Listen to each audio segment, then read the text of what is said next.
Hey everyone, it's Jason. Welcome to part 2 of the Fort Hendrix Zombicide campaign video. So part 1, if you didn't watch it, we went over what the campaign was, the rules, kind of some of the new stuff. Part 2 here, we're going to go over the survivors, the weapon cards, the campaign cards, as well as the new zombies. So I'm going to actually start with the zombies because it's a brand new idea. Let me just get to that part of the book where they explain them. So we have shooter zombies. So they're going to be 2 different scopes. We're going to have 6 of them total, either with a gun, either holding a gun or not holding the gun, but there's 3 of each. There is a separate pack you can buy that's just the 6 of them. Just the miniatures, doesn't have any extra cards with it. That will add more miniatures in case you want to have more, make the game more challenging, because then you can summon more than 6 at a time. But I think they're probably challenging enough. So their cards are basically going to work, for the most part, they're just replacing the original 40 cards. So you're replacing 0 to 4 or 1 to 40 with 41 to 80. So you're replacing the original set of zombie cards, your walkers, runners, and fatties with these. So if you have any expansions to add more characters, you'd have to then add them in here as well. But this just changes all them out and adds the shooters in there. So per typical rules, you draw a card, it's going to say walkers, you're going to summon X number of walkers. Or if it's fatties or runners, there's not a specific card in here like for shooter walkers. For the purpose of the game, they're treated as walkers. So it says shooter walkers are the same priority level as walkers, but they do not benefit from walkers' extra activation cards. Whenever you draw a zombie card with the zombie shooter symbol, that's when extra stuff happens. So while we're going through the deck here, we're going to have shooter, regular zombie, shooter, regular. So not all of them are going to have shooter abilities. What do the shooter zombies have? 1 action, deal 1 wound to kill. They deal 1 damage. They provide 1 point. So same as any other walker. Nothing extra special there. Now, their rules get a little convoluted. So I'm going to try and see if I can break this down as best as possible. So it says, when each shooter walker already on the board performs a zombie attack aimed at a card. So if I drew this card, walkers, I'm at level blue. So I normally summon 1 walker. Now what's going to happen, it says, each shooter walker already on the board is now going to shoot. So since it has that shooter symbol, all shooter zombies activate and shoot whoever they can see. There's no range distance. They can shoot whether you're 1 space away or you're 6 spaces away. They really don't care. They're going to shoot everybody. So like kind of showing on this map here is if there was already a shooter on the board, like this guy here, he would shoot these 2 because he can see them. Well, they're going to show down here, right? This guy can see him, he's going to shoot him.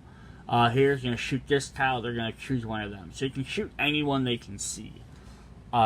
If there are not any, so I think it says if a single shooter walker has a line of sight on several zones with survivor, it performs 1 attack aimed at each of them. So if it can see multiple zones, so if it's standing like in the middle here and it can see 4 survivors, it's going to shoot all 4 of them. So it's kind of crazy. They're very powerful. Each shooter walker attacks and puts 1 wound aside as they want. Spawn the standard zombie indicated in the zone with a zombie shooter symbol. Note the indicated type. So again, if we have a walker, we have to summon that 1 walker and spawn 1 zombie shooter walker in each zone with a zombie of the indicated type. And having line of sight to a zone where 1 or more survivors stand. If there are not enough shooter walkers perform such a spawn, then they take extra activation. So there's maybe one reason why you might want more, so they don't activate more often, but it's also going to make it harder. So what they're kind of showing here is on the first turn, Um, so the blue spawn level is on. There are no shooter walkers on the board, so no one shoots. So nothing happens. It's the first spawn of the game or whatever. So the first fatty zombie card features a zombie shooter. One fatty is spawned in the starting zone. Then the players check for all zones having at least one fatty in line of sight, one survivor or more. The fatty that just spawned has a line of sight on Riley, so he does one. So any fatty that can see one guy will then spawn. So the fatty spawns, and then because he can see a survivor, a shooter spawns. This one can't see any, so nothing happens. This fatty can see these guys, so he spawns a shooter. And then there's no other fatties on the board. Now, if they had drawn a walker up here, he could see that, and the guy would have spawned there for that walker. One would have spawned down here for this walker, but none for anybody else. Like, there's none for the runner. So basically how that works is first the zombies will attack if they're on the board. The shooters will attack. Then the guy spawns, and then anyone of that type that can see them will spawn another shooter anywhere around the board. So you could easily get hit by multiple guys, and then multiple more could spawn in the same turn. So that could definitely be very devastating. So saying like here though, this zombie features a 2 walker, and the zombie shooter symbol is drawn. Before placing any miniatures, each shooter walker goes. So now each of these 2 walkers we just placed will each shoot. Ignoring any other special rules. And then it says, after the 2 zombies have resolved, the walkers are placed on the second spawn spot. Then 1 shooter is placed in every zone where a line of sight to a survivor. So now that these guys can see it, they get 1. But then now this guy's going to get 1 because he can see there. And then this one can see both, so he's going to get 1 more. Doesn't get 1 for every spot they see, just if they can see a survivor. So now we just summoned, the first time we just summoned 2 of them. Now spawn zone 2, we summoned 3 more of them. So now we have 4 shooters on the board. So then if we unluckily enough drew a 3rd card that had the shooter, now all of them zombies are going to attack. So that means both of these guys are going to attack Riley, which means he's going to take his 3rd point of damage for the turn. It's going to KO him. These 2 will both attack, so now you can do 1 to Xavier, so he'll have a second one, 1 to Wayne, so he'll have 1 damage. And then this one will attack both of them. So that means in 1 round with just 3 spawns, they've killed Riley, they've almost killed Xavier, and they've wounded everybody else 1 damage. That's how powerful these shooters can be. So they're not to be taken lightly. Yeah, that's kind of crazy. So how they work. So let's look at their spawn cards really quick, and then we can hop into the survivors.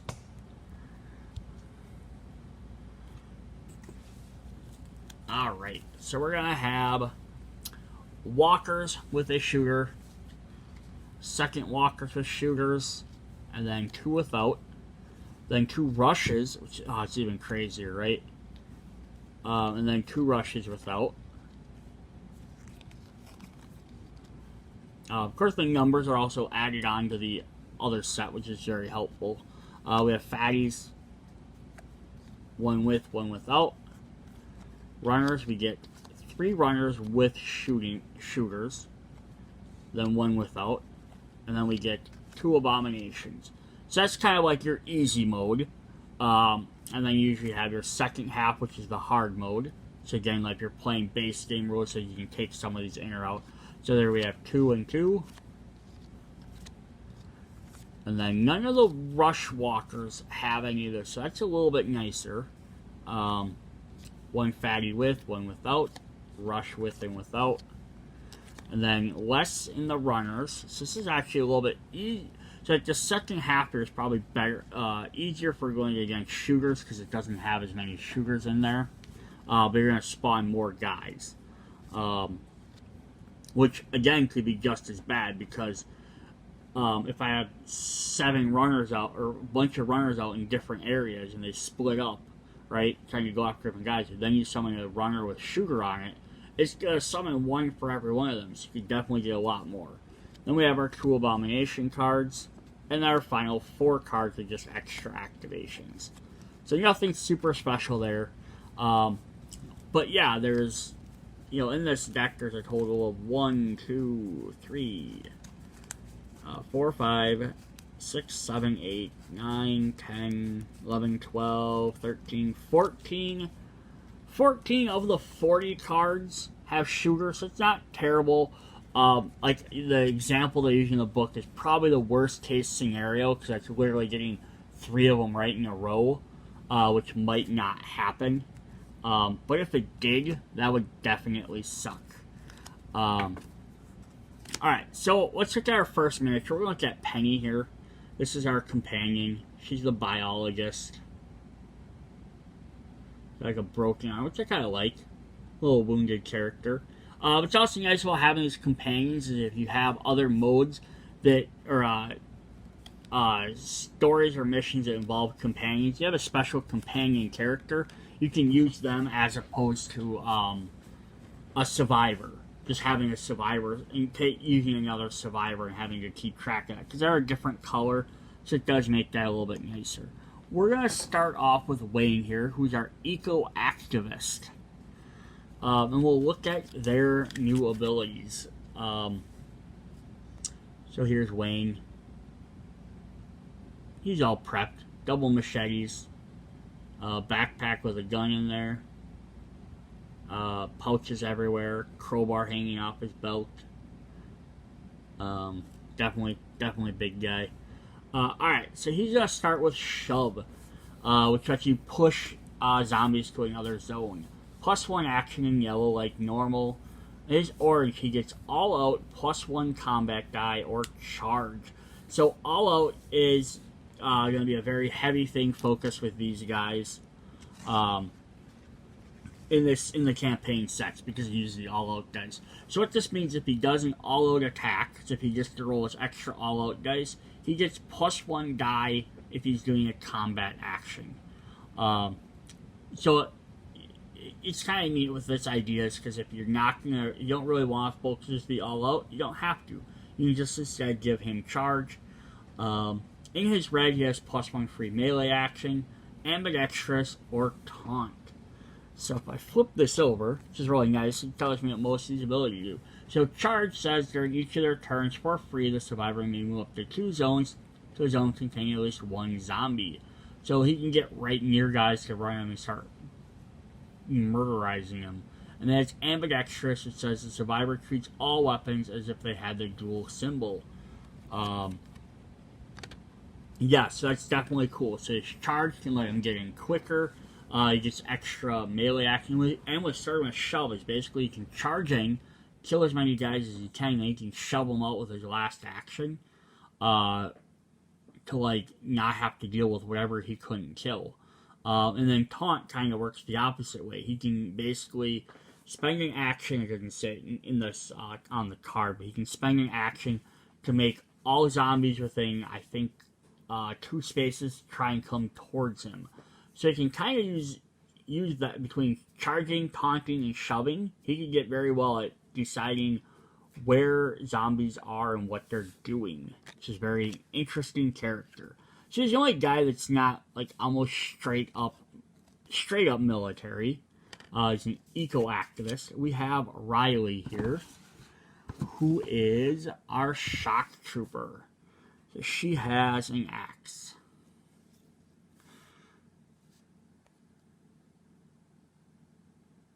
Yeah, you guys are loaded out with guns. She's got a comm set. Really cool. Alright, so she has all out +1 die for melee. So her Wayne had 1 for any combat. She only just 1 for melee.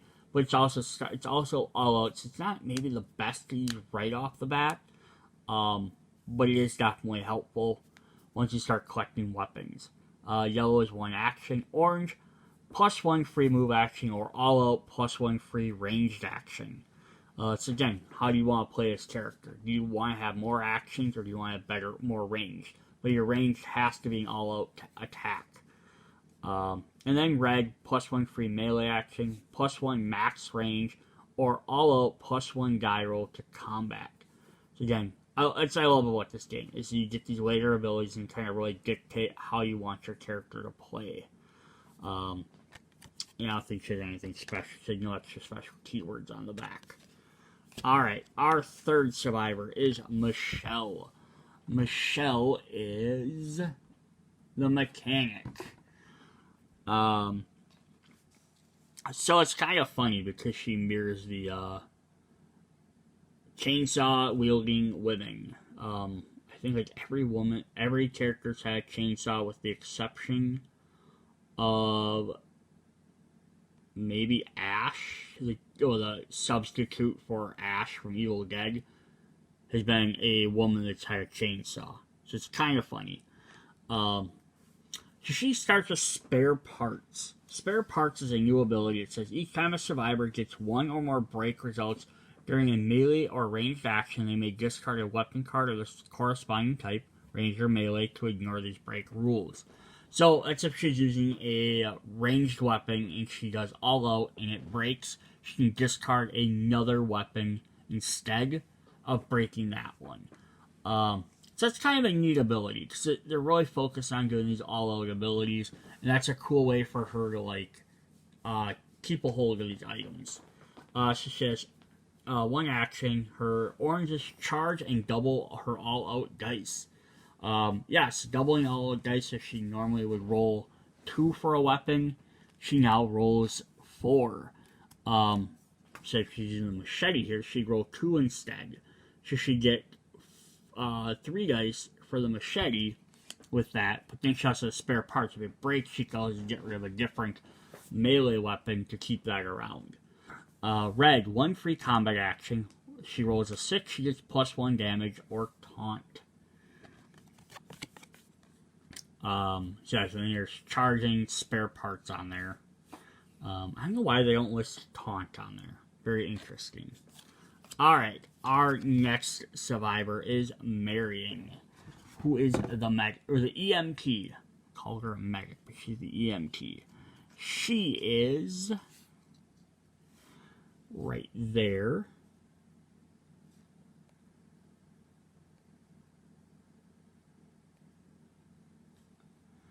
I didn't want to focus very well with that. She's got her stethoscope, carrying a shotgun with a scope on it, an axe. Let's see if I get rid of this. Maybe that'll help focus it. There we go. Yeah, definitely love the little coat flappy.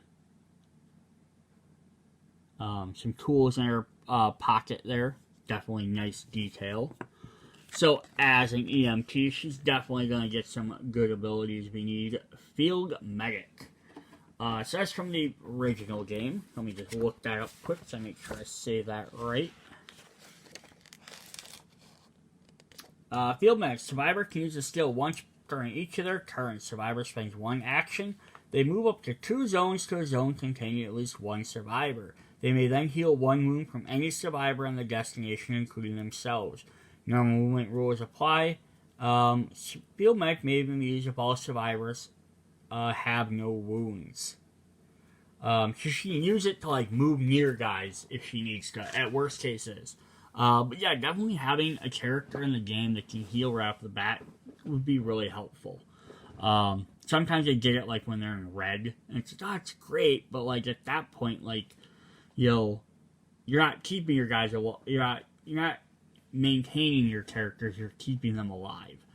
She has 1 action, her orange is 1 free melee action, or all out +1 damage melee. So if she does all out attacks, she gets extra damage for it. Her red is 1 free combat action, +1 dice roll to melee or lifesaver, which lets her pull characters away from zombies. So it's interesting that she has 3 melee actions when she has a gun.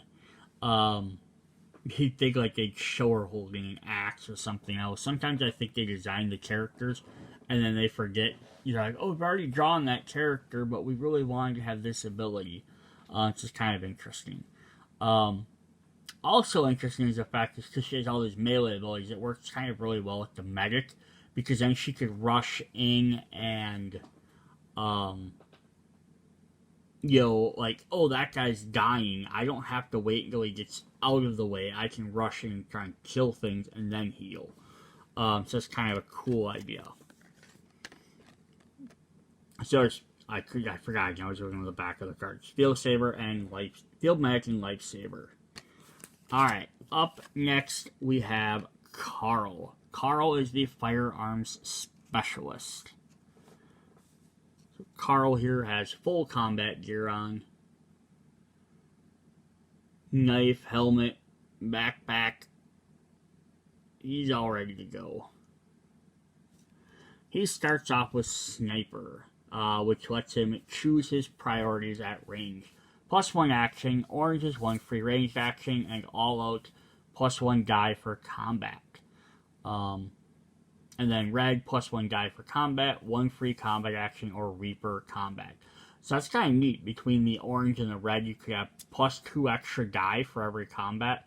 Plus, using your all out ability, you could get like, some of them weapons have like +3. You could be rolling like 5, 6, 7 dice. For a weapon. So that could definitely be very powerful. Or you got 1 free ranged action, 1 free combat action. So, I mean, he could essentially have 6 actions where he's shooting people from a distance with Sniper. That could really be helpful, because then he could take out who he needs to without having to worry about shooting his teammates. So you can send your medic in to like, heal people while he's popping guys off left and right. So that's kind of fun. And then the Reaper is still can be used when assigning hits while resolving action of the specific type. One of these actions can freely eliminate additional identical zombies of the same zone. So again, that could be used very well with his free ranged action or his extra die from all out. He can, specifically like, hey, I need to take out that runner, even though they have the lowest priority. Shoot one runner, you can take out a free runner right after that. So he can be very powerful ranged character. Then our last survivor is Xavier. And Xavier is the army officer. Probably should have been the first guy we showed, but this card came out last. I resorted them. See if I can get a little bit better. There he is. He's definitely grumpy. He's the kind of guy that's gonna yell like, "If you don't do this, I'm gonna put my boot in your ass." And he's got his helmet there. It's kind of cool. Yep. So Xavier, the army officer. So he starts with all out, range +2 damage. So if he does the all out, his attacks immediately gain 2 extra damage. So if we were using starting equipment, like the rifle, that means he could roll 2 dice for his rifle, and then he does an extra 3 damage. So with the starting weapon, he could risk breaking it with 1 extra die, but it does, so if he's rolling 2 dice, now he can do 3 damage per every time. So he could potentially do 6 damage with a starting weapon, which is crazy, right? 1 action, his orange is 1 free ranged action, and double all out dice. Now, again, now you just double them all out dice. So instead of rolling 2 for that sniper rifle, now you're rolling 4. And each time you do a 4, you're doing 2 damage, doing 8 damage, potentially. Not bad at all. 1 free move action, hit and run, and ignore 1 break. Ignoring 1 break is very cool. So he says, hit and run says after eliminating a zombie with a melee or ranged survivor can make a free move action. So this could be definitely a great way to escape an attack, but it could also be very great for he eliminates the last one in an area. Now he can make a free move action 1 space closest, and maybe now he can range the next zone. So you can be that much closer without having to spend his move actions or his free actions. And ignore one break says skill may be used once per game round. To ignore all break results for this action. So if he like rolls 6 dice, rolls three red dice for all out, and 2 of them are breaks, he can ignore both of the breaks. So that can be very good again for shooting, especially doing the all out range rep. Be all the time if he can guarantee once each game round, like during each of his bunch of actions, he could ignore one break. You roll the first time, doesn't break. Roll the second time, doesn't break. Roll the third time, breaks. Ignore it. Now you can decide: do I gamble a 4th time, or do I be like, nope, I survived this? Or if the first one breaks, it's like, okay, I can ignore it and just be like, nope, I ran my luck. I'm not gonna risk my good weapons. So definitely some cool different abilities. All right, then let's look at equipment cards. We're going to start with our gray ones, which are our starting ones, which should be the same as the base set, although the numbers might be a little bit different. So we have 2 rifles, pistol, a kabar, a fire axe, and a crowbar. So actually this is a different set of equipment, I think. But that's actually almost more fun if you have... If this is different than the base game, or if this is even different than just the Washington one. I don't think the Washington one has the kabar or the crowbar. I could be wrong though. I have to compare them. But if they were different, that's actually kind of neat because then you could mix them together and have, that many more different starting weapons to start with people and give them some different options. Up next we have our blue regular equipment, and we're going to start with the 4 ambush cards, which are summoning walkers.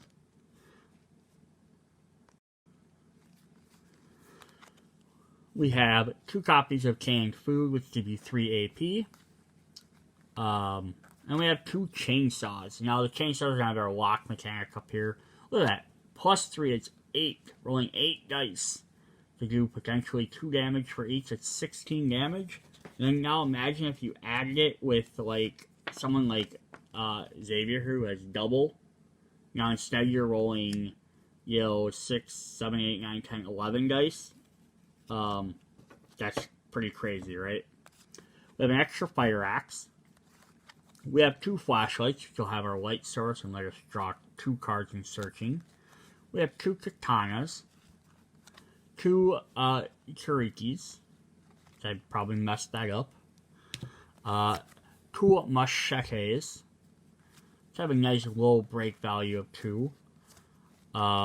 We have 4 Molotovs. A pistol, extra pistol. 4 sawed-offs. So in case you want to, do that. They have the reload, of course. 2 sniper rifles. And 2 waters for 3 extra AP. And the items that you have to discard don't have the reusable, so you basically have to go through them. Then we have the red pimp weapons.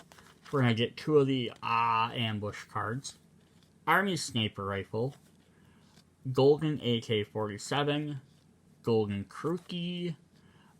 Now we have some different ones here. So this is kind of fun. We have some different ones than the other sets. We have Patton's 357 Magnum. So General Patton.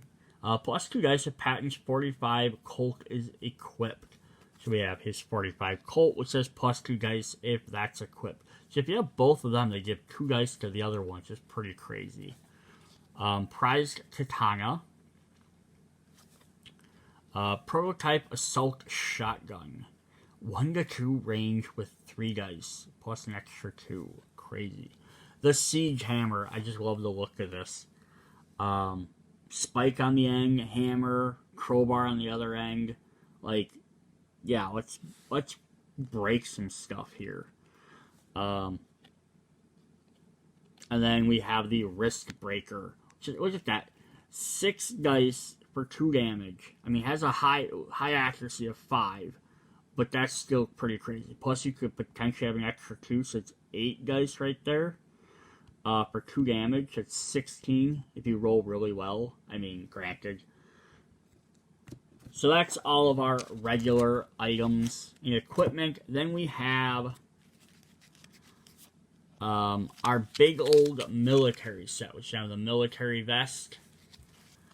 And of course, we're going to get some more ambush cards. We have 2 copies of those. Then we have 4 copies of an M14 incendiary grenade. So discard from hand, eliminating all actors in the targeted zone. So, better than the Molotov.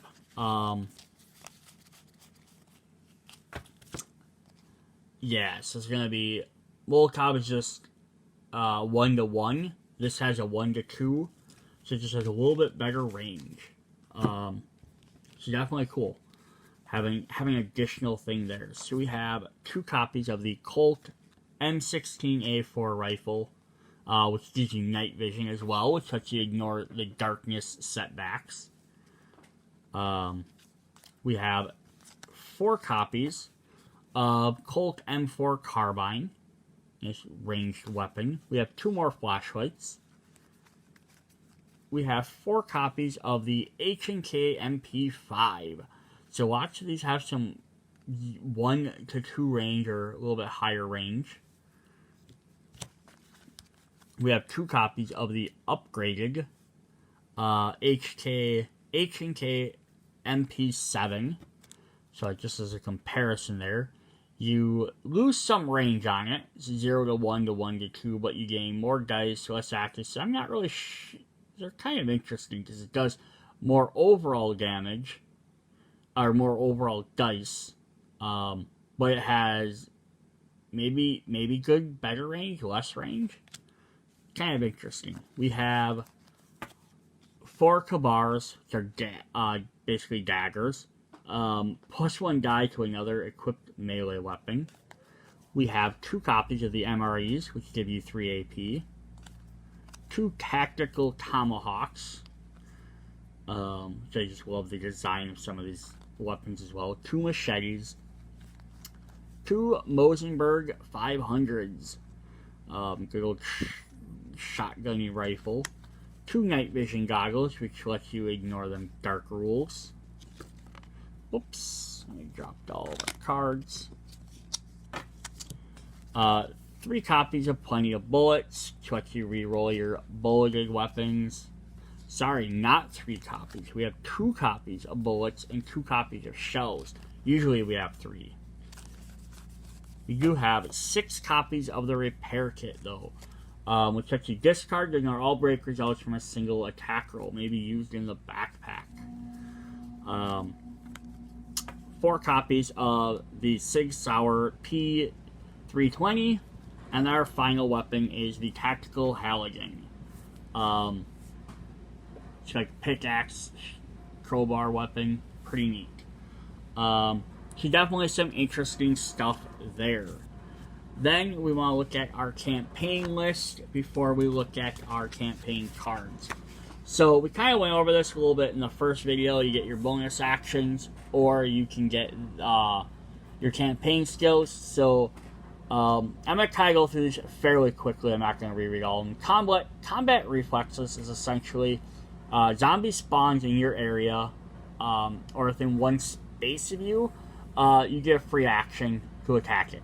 You can kill other zombies in there. Destiny, if you draw a card, you can ignore it and draw a different card. Horde lets you carry 2 extra cards. Hold your nose. If you kill the final zombie in an area, you can now search that area for an equipment card. For an advanced equipment card, I believe. Home Defender gives you unlimited range inside a house, so more than just your normal 0-to-1 space. You get to use your full range of your weapon. Lifesaver lets you pull survivors from one space back to your space. Low Profile lets you avoid friendly fire, so if someone's shooting at you, you don't have to worry about getting hit if they roll misses. Night Fighter lets you your rolls at night are now +5 instead of +6, so they're a little bit better, but not back to normal. Sidestep means if a zombie spawns in a location, you have a free movement action away from them. Then you just start with either 2 AP, start with a repair kit, or start with an ammo card. Steady Hand lets you ignore friendly fire when you're shooting. It doesn't, not like Sniper, that lets you choose your priority, you just don't hit a friendly character. And then Webbing lets you count all cards in your backpack as if they're in your hand. So a lot of these are really fun for the all-out weapons, because with the all-out weapons, the chances they might break, which means you're going to probably try and collect a lot more than you normally would. Normally you might get a decent weapon and be like, no, I'm just going to focus on attacking and not find more, because I might not find something better. I might find something worse. Here you're going to be like, no, I'm probably going to try and load my backpack up, so if I break stuff, I have backups. So a lot of these, like having Destiny for extra draw, Hold Your Nose, and Horde, lets you definitely take advantage of that. Repair kit's really nice. The one amendment I might make with a repair kit is if characters start with that, because you could potentially have every character start with one, is that if it gets used, I would shuffle it back into the deck. Only if it was used from the start of the game one, not one they found somewhere else. Then that way you could still potentially keep finding repair kits throughout the game. This is the exact same sheet though as the Washington ZC set, so you can use either different one that you would like. Alright, then the final thing I want to show off are some of the campaign cards. Now I'm not going to go through all of them because I don't want to spoil everything, but I am going to go over Mission 1, so Fort Hendrix Mission 1. And we're going to look at what cards are in here. So, spoilers if you don't want to know what these cards say. But I want to show them off in case someone's like curious on what exactly are these campaign cards. So, you're going to get them with different notes. Note 1 and 2. Some, not all have notes. Some have different notes. Some have, various things. They're going to have different numbers on them. But they aren't always 1 through whatever. Because, like, we're missing number 8. What these do is they tell you what board they belong to, which for these ones, they all belong to the base game. So I don't have that tile. But if I had one that worked with a later tile, such as Crashed Helicopter, so it's going to show like the rotary blades of the helicopter, I would then place this card. Let me scooch this out of the way. So if I was placing this on the board, so there we have our crate, I would place this essentially like that-ish on the board. I have to line it up a little bit better. But now this is where that would be on the board instead of a token crate. Which actually, let's see which way it would just go. It would actually go this direction. So that way the picture lines up. So it would probably go something more like, just like that, so the pimp crate is still revealed. Yeah, then it matches that picture on there, and then now you're finding that spot on the map versus a token crate. And then now what are the cards going to say? So this is where we're going to get into more spoilers. So the first one is Corpse Pile. Now you don't have to do these objectives in numerical order. I think the numbers are to specify kind of like what tiles they sort of go with. So we have a protracted battle happening here, pitting civilian survivors and soldiers alike against zombies. They fought to the left and right, a huge pile of bodies, weapons, excuse me, and trash around. We're no scavengers, but these weapons will be direly needed. To keep this card revealed, search the zone requires 2 actions instead of 1. When doing so, draw 2 equipment cards from the advanced equipment deck or the military deck, any mix. So that's definitely a fun little card. Our second one we have is the huge running fridge. So we have a giant fridge in here, which will say, that's disturbing discovery. There are zombies in this huge fridge. Are they dead for good or just numbed down by the frost? One of them holds an unusual weapon. Should we take the risk of taking it from its cold hands? Survivor makes a choice. Take the weapon, discard this and reveal note 2, or leave the mess as is. Keep this card revealed. Any survivor can make the same choice. So now it's just kind of neat where you get options. So if we do, we grab note number 2. It says, as soon as they feel our presence, the zombies open their eyes and jump out of the fridge, their frozen muscles cracking. Fire at will. Place 3 runners and 1 shooter walker in the zone. Keep this card revealed. The survivor killing the last of the zombies immediately draws a pimp weapon card, ignoring and discarding any cards. They reorganize their inventory and then discard this card.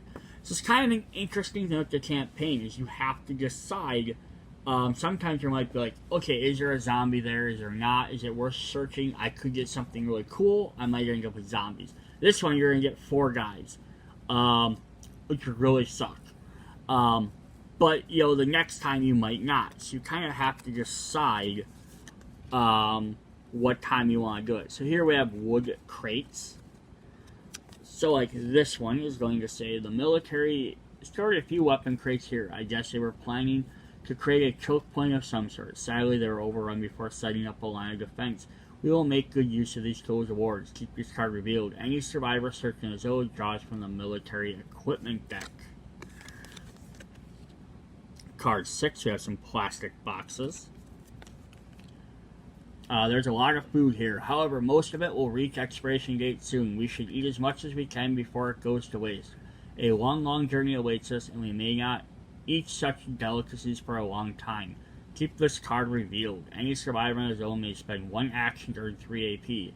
This can be done several times per turn, but only until the survivor reaches the orange danger level. So that's kind of neat. You can sit here and spend a bunch of actions to get up to orange right away, which would also then get you a campaign bonus. But also remembering that if you do this like super early or only one guy does this, also now you're in orange, everyone's going to get a lot harder if everyone else is still sitting in blue. So you kind of got to like, think of your team. A collection of electronic stuff. We should have been more careful in our frantic search. We just triggered an alarm, luring a huge beast of zombies to us. Hold tight, buddies. Place an abomination, if you have any, on the starting spawn zone. If you don't have any, all abominations on the board immediately perform extra activations. Crazy, because you have multiple abominations. And so again, this is like that risk reward. Like other things are getting you done. That one got you a lot of AP. Do you risk this one? Apparently you tried. Was it worth it? Maybe not. Here we have cardboard boxes. So it says, here's a sizable stash of useful items, including batteries, soap, and even a few meds. I think we'll be okay for a few days at least.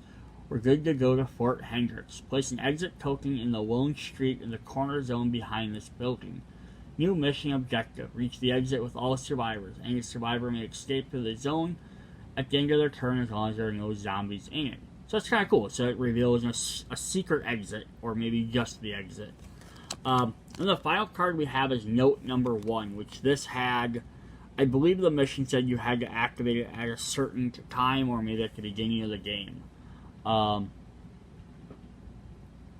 It says, we join forces and realize we're all going to Fort Hendrix. We should stick together and stand strong against zombie packs. Getting to the base requires some preparation and proper materials, though. We should explore the district and look for resources, ammo, food, batteries, and of course, fresh stocks. New mission objective. Take objective cards until a new mission objective is found, which would have been the new mission objective. So therefore, if you get lucky, like, assuming you haven't seen these, right, and you get lucky, you draw that one. Oh, sweet. Now I know that we got that one second. Great, we're fine. Otherwise, you might run into some of the zombie ones first. But if you found that one, you could opt, do we still look for supplies, or do we just leave? So it's kind of an intriguing thing there. Yeah, so I like the idea of the campaign cards. I think, I said this in the Washington video as well, they could easily add, like, extra packs to, like, new cards, because they only replace them crates. So they could just have new cards with different texts, different little stories. Like, here's 10 more missions for this one. Here's 10 for that. Maybe here's one that combines Washington and Fort Hendrix together with the base game, which has cards that encompass all 3 different maps. Something like that would be really cool. Or even for other games, it'd be neat.